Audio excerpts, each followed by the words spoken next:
Pop उठने तक मैं नूरी बेगम के बंगले पर पहुंचा। वो बेचैनी से मेरा इंतजार कर रही थी। मुझे जिंदा सलामत अपने सामने पाकर खुश हो गई। इमरान साहब, आप खैरियत से तो हैं ना? मैं तो डर ही गई थी कि कहीं वो खबीस सुल्तान जाज़ेब। बेफिक्र रहो, अब वो खबीस जहन्नुम वासिल हो चुका है। मैंने इसकी बात काटकर पुरतमानत लहजे में कहा और फिर इसे सारी हकीकत से आगाह कर दिया। मैं बुरी तरह थका हुआ था। रेड फाइल के असली कागजात भी नजरे आतिश कर चुका था और अब रेड फाइल बोगस फाइल के सिवा कोई अहमियत नहीं रखती थी। नूरी बेगम ने मेरी तबीयत को महसूस करते हुए आराम करने का कहा और मुझे एक आरामदेह कमरे में ले आई। यहाँ एक नरम बेड बिछा हुआ था। मैं इस पर लेटते ही सो गया और ऐसा सोया कि दोपहर 2 बजे बाबू शाह ने मुझे आकर उठाया। मैं नहा धोकर फ्रेश हुआ, फिर हम तीनों ने इकट्ठे लंच किया। मैंने बेदिली से खाना खाया। मुझे सुनील की कॉल का इंतजार था। खाने के बाद चाय का दौर चला तो हम डाइनिंग रूम में आकर सोफों पर विराजमान हो गए। इमरान साहब, आप वाकई एक मुहिब्बे वतन और बहादुर इंसान हैं। आपने जिस जवां मर्दी के साथ सुल्तान जाज़ेब जैसे वतन फरोश और राजा पटेल जैसे खतरनाक भारतीय एजेंट को कैफर किरदार तक पहुंचाया, वो एक लायके तहसीन ही नहीं बल्कि एक काबिल तलकीद मिसाल है। मैं आपसे बहुत मुतासिर हुआ हूँ और आपको सलाम करता हूँ। इस तवील अरसे में बाबू शाह ने पहली बार लब कुशाई की थी। काश मैं भी आपके साथ वतन अजीज की खातिर कुछ कर सकता, चाहे मेरी जान ही क्यों न चली जाती। तुम्हारी सोच काबिल कदर है बाबू शाह, मैंने हौसला अफजा लहजे में कहा, मगर बाज अहम मामलात तन्हा अंजाम देने के लिए ही होते हैं। अब आपका आइंदा का लाहे अमल क्या है? नूरी बेगम ने पुरसोच खामोशी के बाद पूछा। मैंने इसकी तरफ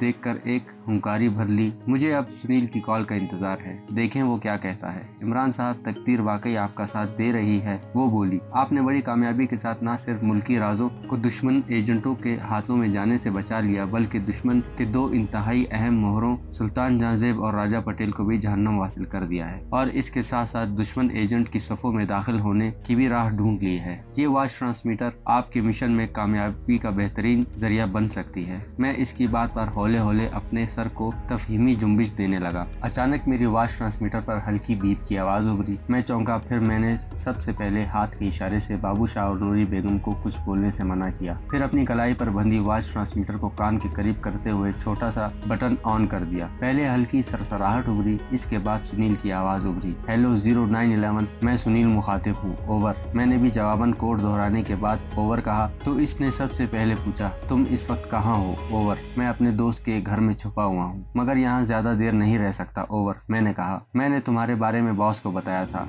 वो एक सानिया को रुका और मेरा दिल जैसा कनपट्टियों में धड़कने लगा। उन्होंने तुम्हारे लिए हिदायत दी है कि तुम अभी वहीं रहो और जितनी जल्दी मुमकिन हो सके इस रेड फाइल को डिकोड करने की कोशिश करो। फिर हमारा एक आदमी तुम्हारे बताए हुए पते पर आकर वो फाइल तुमसे ले जाएगा, ओवर। और मैं अब यहाँ रहकर क्या करूँगा? मुझे यहाँ रद्दी बराबर भी तहफ़्फ़ुज़ नहीं है। मैं किसी भी वक्त इंटर सर्विसेज के अहलकारों के हत्थे चढ़ सकता हूँ। वो तो मुझे अज़ियतें दे देकर मार डालेंगे। तुम लोगों को मेरे तहफ़्फ़ुज़ के सिलसिले में भी कुछ करना होगा, ओवर। शांत रहो। बास ने मुझे सबसे पहले तुम्हारी तहफ़्फ़ुज़ के लिए हिदायत दी है। हमारा आदमी वाघा बॉर्डर के करीब एक गांव में रहता है। वो खाना बदोशों के एक काफिले के जरिए तुम्हें भी अपने हमरा सरहद पार करवा देगा। मैं तुम्हें गांव का पता बता देता हूँ, तुम अभी और इसी वक्त वहाँ पहुँच जाओ, ओवर एंड ऑल। सुनील ने मुझे इस आदमी का नाम चंदोमल बताया था और वो सरहदी गाँव में रहता था। वो ज्यादा दूर न था। मैंने इसी वक्त निकलने का प्रोग्राम बनाया। असले के नाम पर मेरे पास सिर्फ एक होल्स्टर पिस्तौल था और चंद फाजिल राउंड। नूरी बेगम ने मुझे बाबू शाह को भी साथ ले जाने को कहा, मगर मैंने साफ इनकार कर दिया। ताहम बाबू शाह मुझे मस्कुरा गांव तक छोड़ने के लिए साथ रवाना हुआ। नूरी बेगम और बाबू शाह ने मुझे मेरे मिशन की कामयाबी के लिए ढेरों दुआएं दी थी। बाबू शाह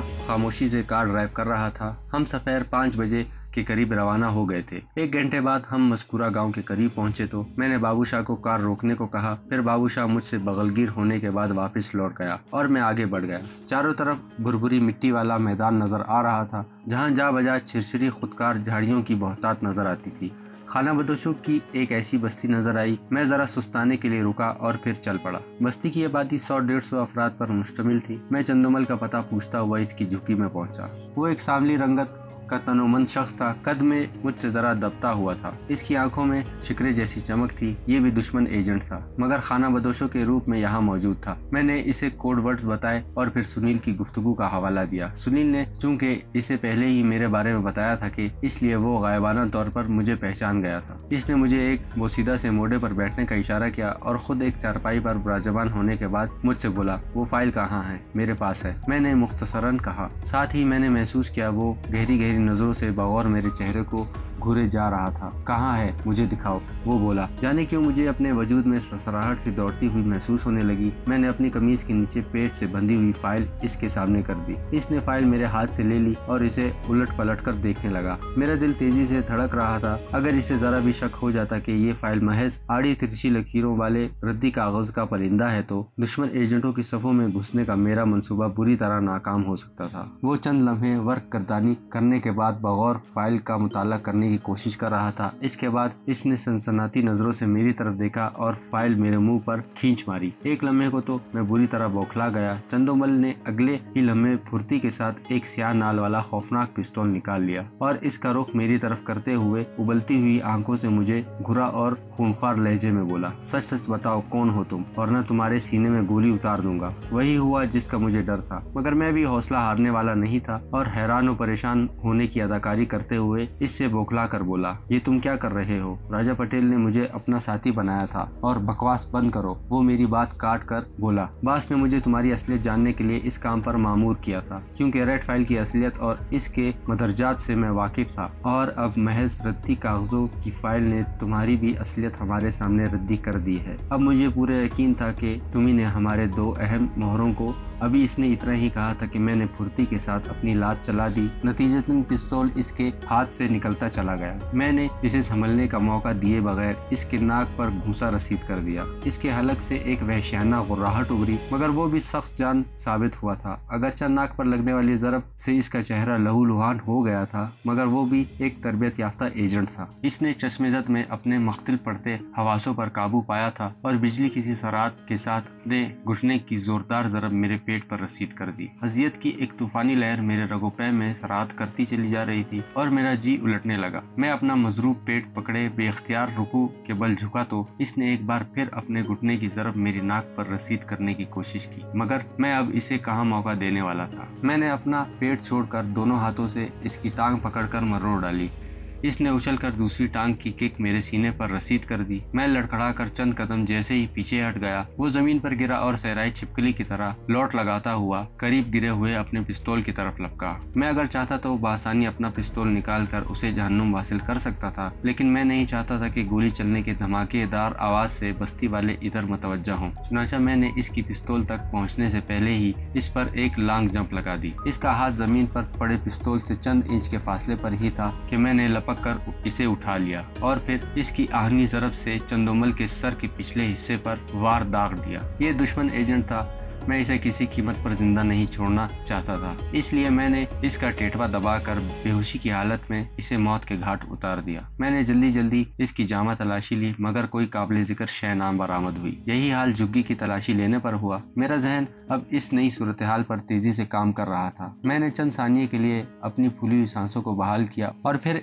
अचानक एक ख्याल बिजली के कूदे की तरह मेरे जहन में लपका। चंदोमल की आवाज पर मैंने गौर किया था। इसकी आवाज आम अंदाज की खुरदरी और भारी थी। मैं जरा सी कोशिश करने के बाद इसकी आवाज निकाल सकता था। मेरी असलियत पर दुश्मन एजेंटों को शुबा हो चुका था और मैं अब इनके इस शुबे को यकीन में बदलना चाहता था, क्योंकि इस तरह ही मैं इन्हें डाज दे सकता था। अचानक मुझे ख्याल आया कि हर एजेंट के पास एक लॉन्ग रेंज वाला ट्रांसमीटर या वायरलेस हुआ करता है, जिसके जरिए वो अपने बास और एक दूसरे से राब्ता करते रहते थे। जरूर चंदोमल के पास भी ऐसा ही कोई डिवाइस होना लाजमी था। ये सोचकर मैं एक बार फिर झुग्गी की बारीक बीनी से तलाशी लेना शुरू कर दी। एक लोहे के पुराने बक्से के अंदर एक छोटा सा वायरलेस सेट बरामद कर लिया। वायरलेस सेट को ऑपरेट करना मुझे आता था, मगर मैं पहले दूसरी तरफ से आने वाली कॉल का मुंतजिर रहना चाहता था, क्योंकि चंदोमल से राब्ता करके वो ताज़ा रिपोर्ट लेने की कोशिश कर सकते थे। मेरा अंदाजा दुरुस्त साबित हुआ। वायरलेस सेट पर हल्की सीटी की आवाज उभरी। मैंने हेडफोन कानों पर चढ़ाकर माइक मुंह के करीब ले जाकर एक सुर्ख जलता बुझता बटन दबा दिया। Hello, Sunil speaking. चंदो, क्या रिपोर्ट है? ये सुनील ही था। मैंने दानिस्ता जोर जोर से हाँफते हुए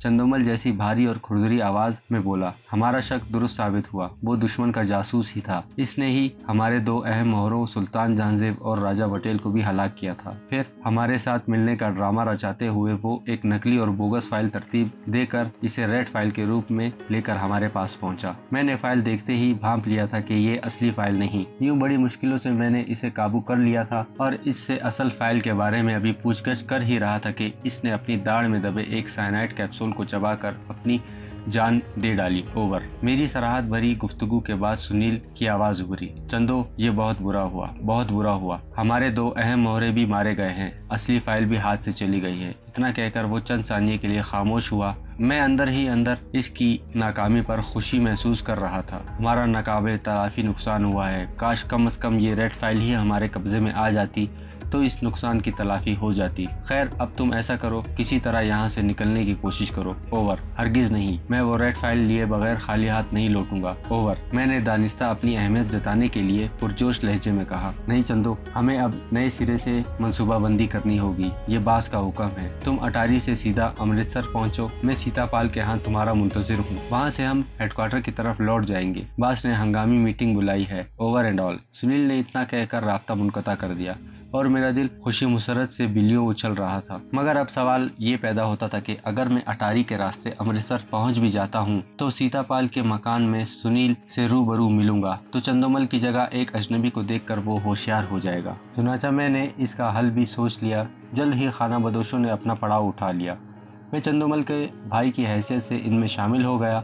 चंदोमल की लाश मैंने जमीन में गाड़ दी और मीर कारवाओं को यही बताया था कि वो शहर जा चुका है। ये खाना बदोश कबीला दर हकीकत राजस्थान की कोहली और मंगोड़ा बिरादरी से ताल्लुक़ रखता था। मैंने भी खुद को यही जाहिर किया था। ये लोग एक ख़ास त्यौहार पर यहाँ आए थे। बाहर तौर मैं इन लोगों के साथ किसी तरह बॉर्डर क्रॉस करके अटारी से अमृतसर जा पहुंचा। मैं अभी कोहली कबीले से दूर नहीं होना चाहता था क्योंकि पराए देश में मेरी बका इसी में थी कि मैं खाना बदोश के भेस में ही इनके साथ ही रहूं। अमृतसर, गुरदासपुर, जलंधर, चंडीगढ़, सूबा हिमाचल प्रदेश के हदूद में आते थे। खाना बदोश कोहली कबीले के सरदार का नाम रामू कोहली था। मैंने इससे अच्छी खासी जान पहचान पैदा कर ली। इसकी बीवी और एक जवान बेटी और एक बेटा था। बेटा शादीशुदा था, बेटी रत्ना अलबत्ता बेवा थी। वो जवानी में ही बेवा हो गई थी। पता नहीं बेवा होने के बाद उसने दूसरी शादी क्यों नहीं की थी, मगर बहरहाल वो अपने खानदान के साथ खुश थी। मुझे सीतापाल की रिहाइशगाह जाना था जहाँ सुनील मेरा मुंतजिर यानी अपने साथी चंदोमल का। हमने जिस जगह पड़ाव डाला था वो आबादी से जरा ही दूर था। खैमे तान लिए गए थे, गधे और खच्चर खोल दिए गए थे। हर कोई अपने आप में मगन था। मेरी जिंदगी का यह पहला मौका था कि मैं किसी खाना बदोश के रूप में रह रहा था। बाहर तौर मैं इनकी संगत में खुश था और समझता था कि सरेदस्त इन्हीं लोगों के साथ रहने में ही मेरी आफियत है। सरदार रामू कोहली को चूंकि मैंने चंदोमल का भाई बताया था इसलिए मैंने इसे अपना नकली नाम बहरोमल बता दिया। कबीले के सरदार रामू कोहली का ही हुक्म चलता था मगर जाती मामलात में हर फर्द आजाद था। मैंने शहर में मर्डर गश्ती के दौरान सीतापाल के घर का पता चला लिया था और करीब करीब से इसके बारे में मालूमात भी हासिल कर ली थी। ये बहुत मुश्किल और खतरे वाला काम था। एक पनवाड़ी से पान खरीदने के बहाने मैंने सरसरी अंदाज में पनवाड़ी से पूछ लिया, लाला जी ये सीतापाल सुना है बड़ा साहूकार है, गरीबों का बड़ा ख्याल करता है। मैंने खाना बदोशों के से लहजे में पूछा ताकि पनवाड़ी को यही समझ आए कि सीतापाल से खैरात तलब करने वाला हूँ। वो भी खासा बातूनी था। बोला, सीतापाल साहूकार तो है पर वो किसी को कुछ देता दिलाता नहीं है, इससे होशियार ही रहना महाशय जी। फिर वो इधर उधर तकते हुए सरगोशाना लहजे में बोला, आपस की बात है, ये सीतापाल हमारे मुल्क भारत का जासूस है। जासूस रा का नाम सुना है तुमने? मैंने नफी में सर हिला दिया। ये रा भारतीय जासूसी तंजीम है और सीतापाल इसका एजेंट है। इसे किसी भी पाकिस्तानी जासूस का शुबा होता है तो फौरन इसे महज जरा से शक की बुनियाद पर बिला तस्दीक मरवा डालता है। क्या इसका बाल बच्चा इसके साथ रहता है? मैंने किसी ख्याल के तहत पूछा। इस वक्त हमारे अलावा और कोई गाहक वहाँ मौजूद नहीं था। सिर्फ 4-5 छड़े छांट ही रहते हैं। ये ले पान। और किसी और साहू का दरवाजा खटखटाना। इसने पान बनाकर मेरे हवाले किया और मैं खामोशी के साथ सीतापाल के मकान की तरफ चल पड़ा। मकान के करीब पहुंचकर मैं रुका नहीं था क्योंकि पनवाड़ी ने मुझे पहले ही खबरदार कर दिया था कि इसके जासूस सादा रूप में घूमते रहते हैं। मकान ज्यादा बड़ा न था। मैं वापस लौट आया। पड़ाव में वापस पहुंचा तो मैंने गैर मामूली हंगामी कैफियत महसूस की। पता चला कि कुछ भारतीय एजेंट खाना बदोशों के इस पड़ाव की तलाशी लेना चाहते थे। ये चेकिंग मामूल के मुताबिक सरहद पार से आने वाले हर खाना बदोश कबीले की हुआ करती थी और सीतापाल अपने आदमियों के साथ घर घर और हर एक फर्द की चेकिंग किया करता था। ये सुनकर मुझे फिक्र सी लाहक हो गई। मैं दुश्मन मुल्क के एजेंटों के इलाके में कदम रख चुका था, इसलिए अब मुझे हर कदम फूंक फूंक कर रखना था। बहरतौर मैंने मजीद जानने के लिए सरदार रामू कोहली को कुरेदा और पूछा, लाला जी सुना है कि ये सीतापाल रा का एजेंट है और इसे अगर किसी पर जरा बराबर भी पाकिस्तानी जासूस होने का शुबा हो जाए तो वो महज शक की बुनियाद पर इस मनुष्य को गोली मार देता है। हाँ, बहुत अपराधी है, जालिम है ये, सरदार रामू ने इस बात में सर हिलाते हुए कहा और फिर दोबारा लापरवाह अंदाज में बोला, पर हमें चिंता करने की क्या जरूरत है, हम कोई पाकिस्तानी जासूस थोड़ी हैं। हाँ ये तो है, मैंने भी सर हिलाया। चेकिंग का मरहला आया, सबको एक खुले मैदान में कतार लगाने का हुक्म दिया। मैंने सीतापाल को देखा, वो एक पक्की उम्र का करख्त सूरत शख्स था। इसकी चुंदी चुंदी आंखों में गोया सफाकी साफ नजर आ रही थी। इसके साथ 10 मुसल्लह अफराद और भी थे। सरदार रामू कोहली को अलबत्ता अपनी ही झोंपड़ी में मबहूस रहने का हुक्म दिया था। मेरा दिल बुरी तरह धड़क रहा था। सीतापाल और इसके आदमी झोंपड़ियों की तलाशी ले चुके थे। अब वो बारी बारी कतार में खड़े हुए सारे खाना बदोशों के चेहरे को बगौर घूरते और इसकी जामा तलाशी लेते। मैंने वॉच ट्रांसमीटर फेंक दिया था, जबकि होल्स्टर पिस्तौल जमीन में दबा दिया था। फिर जब मेरी बारी आई तो सीतापाल के खूनख्वार आदमी ने बगौर मेरे चेहरे का जायजा लिया और फिर मेरी तलाशी लेने के बाद सीतापाल को आवाज दी, सर ये शख्स कबीले का नहीं लगता। इसने सीतापाल को बताया और मेरी जैसे रूह फना होने लगी। सीतापाल ने अपना मकरू चेहरा मेरे जरा करीब करते हुए अपनी चूंदी चूंदी सफाक आंखों से देखा, फिर बोला, क्या नाम है तुम्हारा? बैरोमल, मैंने बज़ाहिर एतमाद भरे लहजे में कहा। ये पूरा कबीला हमारा देखा वाला है और अक्सर सरहद के आर पार आता जाता रहता है, मगर तुम को आज पहली बार देखा है। इससे पहले कहाँ रहते थे तुम? इसने जरा तेज लहजे में पूछा। मैंने भी जवाब दिया, मैं इससे पहले लाहौर में रहता था, वहाँ भिखारियों की पकड़ दकर हुई तो मैं भाग कर इनमें शामिल हो गया। हिंदू हो तुम? हाँ। जात बिरादरी? मंगेड़ो भी और कोहली भी। मैंने कहा, क्या मतलब? जी वो मेरी माता मंगेड़ो थी और मैं कोहली। बेवकूफ, जात नस्ल बाप से चलती है ना कि माता से। जी जी समझ गया, मैंने बेवकूफ खुद को जाहिर करने की अदाकारी करते हुए घबरा कर कहा। सुनील, इसके सरदार रामू को बुलाओ। अचानक सीतापाल ने साथ खड़े अपने आदमी से तहकमाना कहा और मैं इसके मुंह से सुनील का नाम सुनकर चौंक पड़ा। गोया यही वो सुनील था। मैंने दिल में कहा और कनखियों से इसकी तरफ देखा। जरा देर बाद सरदार कोहली भी वहाँ पहुँच गया। ये तुम्हारे कबीले में नया मनुष्य कौन है? जानते हो तुम इसको? और कहाँ से आया है ये? सीतापाल ने सरदार कोहली से तहकमाना पूछा। हाँ हाँ, मैं इसे अच्छी तरह जानता हूँ। बेचारे का दुनिया में कोई नहीं है। पहले लाहौर में रहता था, फिर हमसे आन मिला। ठीक है, एक बात याद रखना, आजकल एक इमरान नामी पाकिस्तानी जासूस हमारे लिए परेशानी का बाइस बना हुआ है। तुम जरा मोहतात और होशियार रहना। सीतापाल ने इसे तंबिया की। फिर वो सब वापस लौट गए। मैंने भी बेख्तियार सुकून की सांस ली। अब सीतापाल ही के जरिए मैं इनके हेडक्वार्टर का पता लगा सकता था। अगरचा ये एक जानलेवा हद तक मुश्किल तरीन और खतरनाक काम था, मगर मैंने वतन दुश्मन नेटवर्क तोड़ने की कसम खा रखी थी। जज्बा हुब्बुल वतनी से सरशार मैं कफन बदोश होकर यहाँ गोया अपने वतन दुश्मनों के सीने पर पांव रख चुका था। लिहाजा अब एक खतरे से मैं साफ बच चुका था और अब मुझे सोच समझकर कदम उठाना था।